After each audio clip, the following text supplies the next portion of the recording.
discerner est forcément relié à l'écoute et à la vie.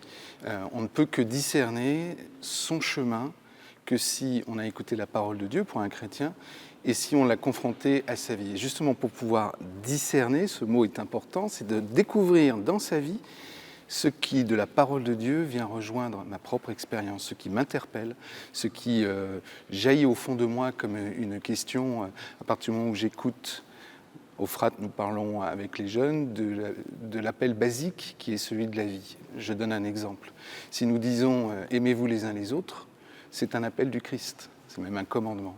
Et dans ma vie, comme un jeune lycéen par exemple, je peux décider le matin au réveil de faire la tête, d'être vraiment énervé, ou bien de choisir de répondre à l'appel « aimez-vous les uns les autres » simplement par un bonjour. L'appel commence là.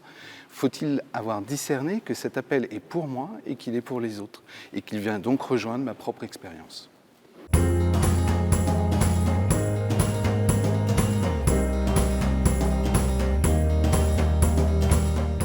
M'accomplir comme être humain, et ça c'est ma vocation baptismale, à la suite du Christ, puisqu'il m'appelle lui-même à vivre à l'image et à la ressemblance de Dieu, tout en sachant que j'ai besoin de sa force. Et chaque vocation est propre à la personne, c'est-à-dire qu'il puisse découvrir lui, qu'est-ce qui l'interpelle dans les exemples qu'il a eus, dans ce qu'il a vécu, dans ce qu'il a pu vivre comme engagement.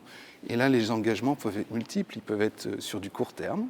Certains vont prendre une année à la DCC, par exemple, ou en humanitaire. D'autres vont s'engager pendant quelques années pour être chef scout, pour être accompagnateur de jeunes. D'autres vont choisir un métier qui correspondra à une vocation médicale, une vocation d'enseignement, ou de transmettre aux autres. Et alors là, les métiers sont extrêmement variés.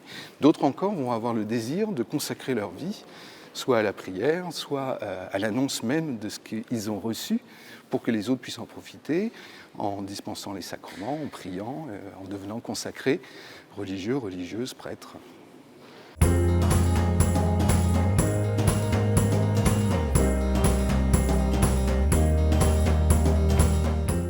Chaque sacrement est déjà une réponse personnelle. Normalement, si on prépare des jeunes au baptême, c'est à lui de dire s'il désire être baptisé et recevoir le baptême. De la même manière pour la confirmation. Encore plus quand il s'agit d'orienter sa vie.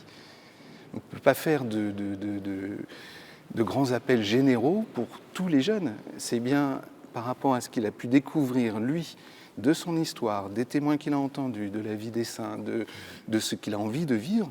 Et ça ne peut se vivre que dans une dimension personnelle, avec deux conditions, qui est que la personne qui accompagne soit suffisamment en retrait par rapport à lui-même pour que ce soit le jeune qui puisse réfléchir et dire sa vie, et en même temps suffisamment formé pour pouvoir avoir cette écoute active qui permet de repérer sur les chemins des jeunes les points saillants, les points importants.